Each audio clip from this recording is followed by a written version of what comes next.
Hello, Bronco fans, and welcome to Broncos Breakdown. This is the post-game Week 7 against the Kansas City Chiefs. I am your host, Bronco Bill. Before I get going, this breakdown, or this post-game, I should say, post-game breakdown, is a tough one. It's a really, really tough one because I did not expect the Broncos to have this type of a performance after they played the New England Patriots and really brought their A game against the Patriots. I never ever saw this coming. As I mentioned in my pregame before this game, my last video, I put out 3 points that the Broncos had to do to win the game. Well, they did one of them. And that was the defense. The defense held Patrick Mahomes. Well, let me go back. What I said the Broncos had to do was the Broncos defense had to put a spy on Patrick Mahomes. They had to keep him in the pocket. They had to cause him confusion, and they had to either blitz or disguise their rushing, their defense tactics, whatever they had to do. They had to keep Mahomes in the pocket, and they had to confuse him. Well, the defense did that. They kept him in the pocket for the most part. He ran a little bit, but not much. And they got 4 sacks on Patrick Mahomes. They also caused a fumble that that resulted in a Bronco recovery. So the defense did the things the defense had to do.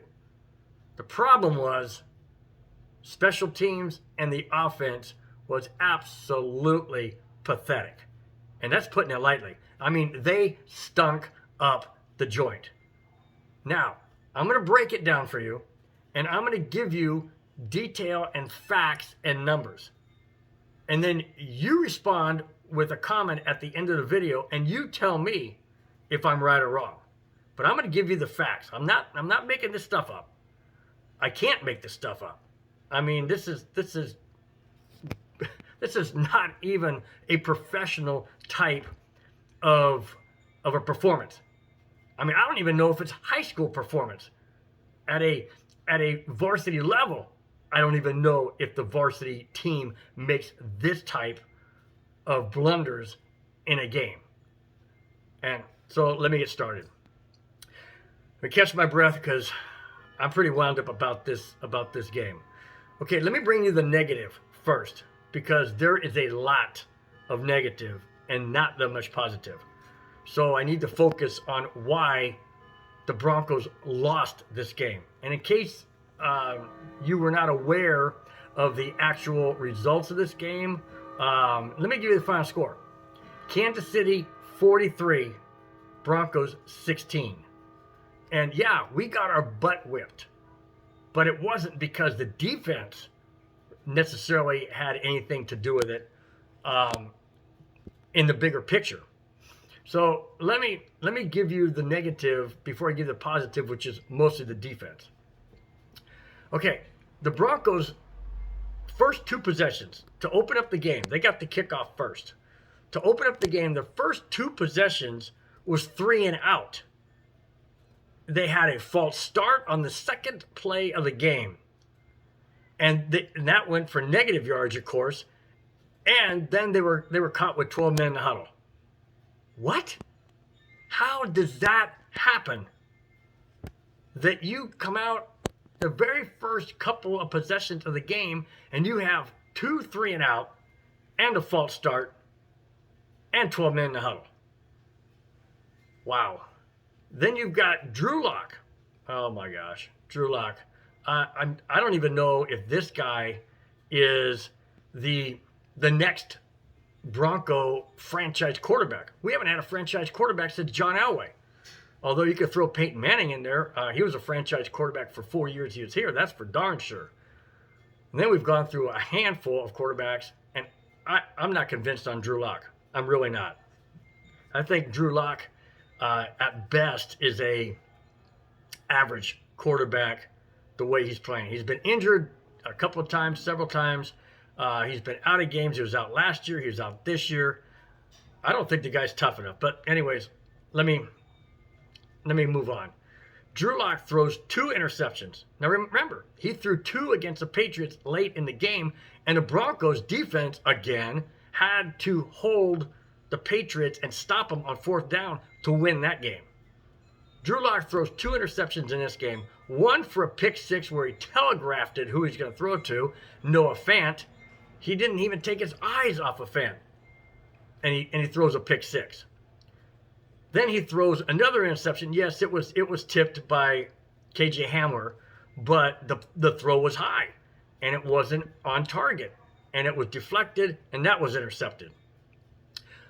Then you've got Gordon fumbling, not once, twice, because he doesn't put his hands around the ball when he's going to get hit. That fumble resulted in a short field for the Chiefs. Then there was a horrible flea flicker where he throws or tosses the ball back to Drew Lock, one hand, as he's being hit by the defender because they know he's not going to run. And if he does run, he's not going to get that much yardage because he's not like Philip Lindsay. So they rushed in. They bumped into him. He throws the ball about 3 feet over Drew Lock's head. The Chiefs recover, another short field for the Chiefs. Then we got the special teams. The Broncos scored a touchdown. But guess what? McManus, sure-handed McManus, money McManus, misses the extra point. So Denver only has 6 points. They trail 10-6. Well, on the ensuing kickoff, you figure Denver's pumped up. You figure that they're going to stop them, that they've got the momentum. Well, guess what? The Chiefs had the momentum because the kickoff was returned 102 yards for a touchdown. Now Denver's trailing 17-6. And I said in my pregame, last video, I said 3 things. And here were those 3 points. I said that Drew Lock had to protect the ball, which he didn't. I also said that it's going to be cold. It's going to be snowing. It's not going to be ideal for deep passing. But what does Drew Lock do? He throws the ball deep several times. Not once, not twice, several times throws it deep when he had guys wide open underneath, and yet he doesn't throw it to them. I also said that they had to do dump passes. But when you're throwing it deep, you're not you're not taking what the defense is giving you. And the defense was giving the short passes. Drew Lock didn't have anything to do with that. He didn't want anything of that. He wanted to go deep. And he was missing wide open receivers down below, underneath. I don't understand what this offensive coordinator, Pat Shurmur, is doing and what he's thinking. Obviously, he's not getting the message across to Drew Lock. Either that, or he's calling these plays, and Drew Lock just cannot get it done because he's just not grasping the NFL speed and the NFL game. Now, let me go to the positives, and there are a few. I do say a few, not many, but a few. And it starts with the defense. Defense held. Let me give you some numbers. Defense held Patrick Mahomes in the pocket most of the game. Yes, he got out a couple of times, but not that much. The defense also sacked Mahomes 4 times. Now, listen to these numbers, and you tell me after these numbers who should have won the game. Denver defense held the Chiefs to a total, not a total passing, total team of 286 yards. On the other hand, the Broncos' total yardage for the entire game was 411. Lindsay averaged 4 yards per carry, but unfortunately he got hurt with a concussion, and he may miss next week's game against the Chargers.